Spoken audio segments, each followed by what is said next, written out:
دغه کوي څرنګوالی دی، یعنې احمد څوک دی؟ یو هلک دی که نه. نو دا د هلک چې دی دا د احمد تشخص دی اصلا، خو ښی صفت دی. احمد موصوف دی، احمد ښه هلک دی.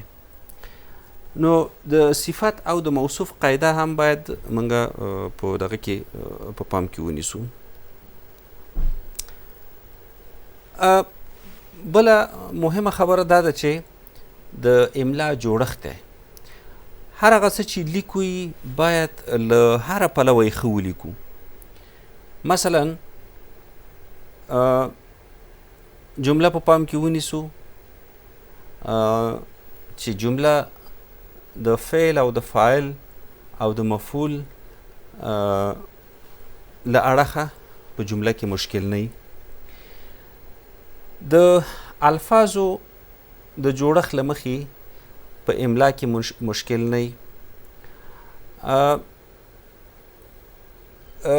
الفاظ داسې سره درانه نه وي، داسې سره نغښتي نه وي چې مفهوم نه ورکوي. کله چې زموږ الفاظو مفهوم ورنه که، د دې دا معنا ده چې موږ دا څه شی چې لیکو دا مو درست نه دي لیکلي. لہذا دا زموږ هغه سودا ده چې خریدار نه لري. لیکوال باید ځان یو دکاندار فرض کړي. دکاندار باید خپل خاص ګاهک ولري. که چېرته دکاندار ګاهک ونه لري نو دکانداري په ټپه ودرېږي. زموږ دکانداري همدا لیکنه ده. که چېرته موږ ښه لیکنه وکړه نو ښه لیکنه زموږ اوریدونکي پیدا کوي، لوستونکي پیدا کوي. کله چې موږ اوریدونکي او لوستونکي پیدا کړل نو د دې دا معنا ده چې موږ خپل کار ښه سم سرته رسولی دی، او هغه کومه دکانداري زموږ چې ده هغه په ځای ده، په زړه پورې ده. زموږ لیکنه باید یوې خوږې مړۍ ته ورته وي.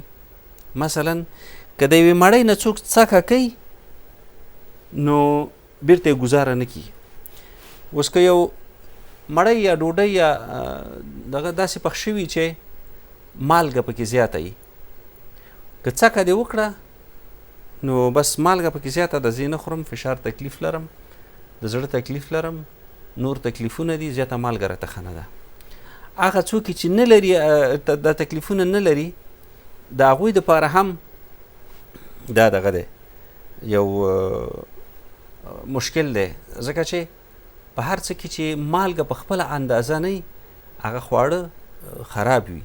که مالګه پکې بیخي نه وي نو موږ وایو چې دا خواړه بې کیفیته دي یا خواړه خوندور نه دي. خو که زیاته هم پکې وي بیا هم نه خورو. نو زموږ املا د املا جوړښت باید نو خوږې مړۍ ته ورته وي. که چېرته موږ ښه املا ولیکو او لکه د خوږې مړۍ په څېرې په خلکو باندې ورتېره کړو نو موږ خپل کار سم سرته رسولی دی، که نه دغه دی ناسم دی.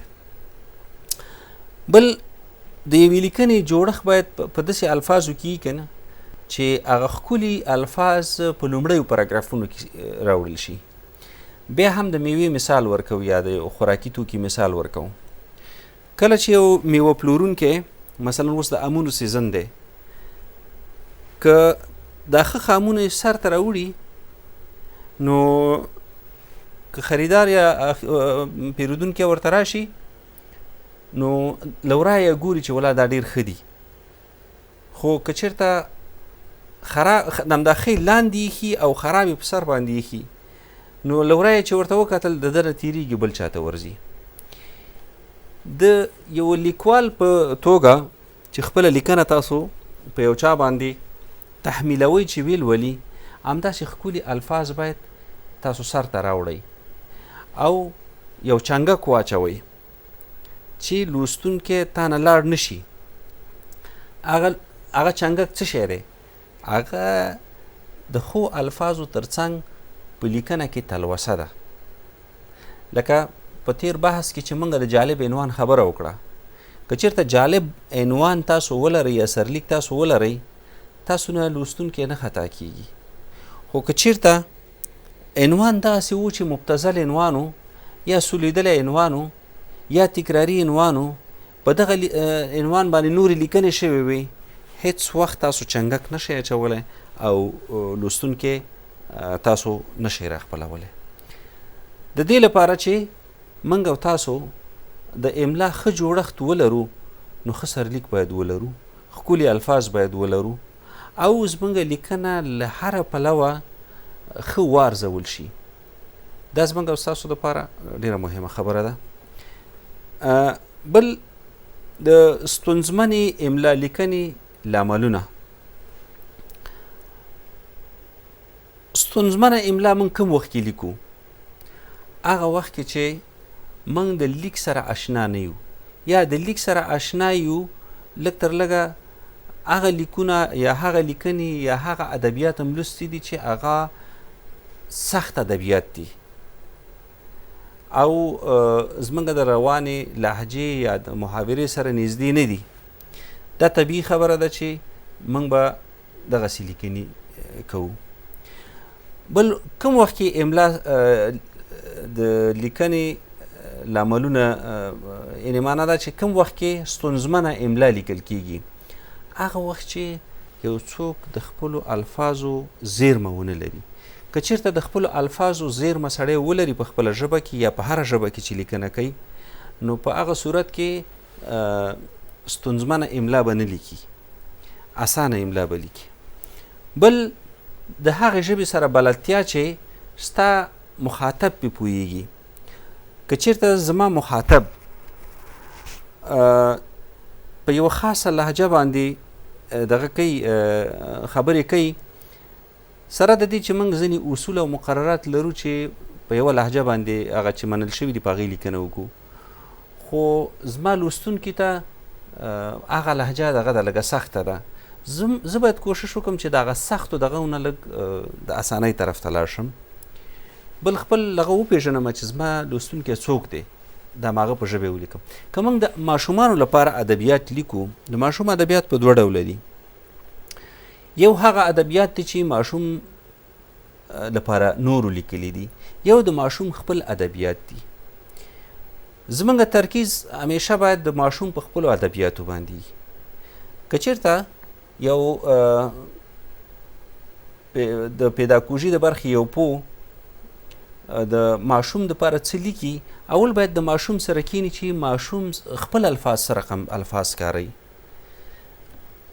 ماشوم دپاره که موږ یو دغه جوړو د لوبو یو چوکاټ جوړو یا لږ تر لږه هغه ګړنۍ ژبه چې موږ د ماشوم لپاره کارو که هغه الفاظ چې ماشوم ورباندې پوهیږي دا د ماشوم دپاره موږ وکارو نو هغه موږ ښه پوهولی شو که د ماشوم لپاره موږ د لویانو الفاظ ولیکو ماشوم په هغه نه پوهیږي یا لږ تر لږه د داسې ماشوم دپاره چې هغه تازه د لیک لوست سره بلد شوی دی موږ د هغه دپاره لیک کوو د ماشومانو کیسې مثلا ډېرو خلکو لیکلي دي د ماشومانو لپاره فولکلوریکي کیسې یا عامې کیسې نو هغه باید د ماشوم په ژبه ولیکو هغه الفاظ وکارو چې ماشوم ورسره بلد دی نو که چېرته دغسې کارونه موږ وکړو نو ستونزمنه املا به مو نه لیکلي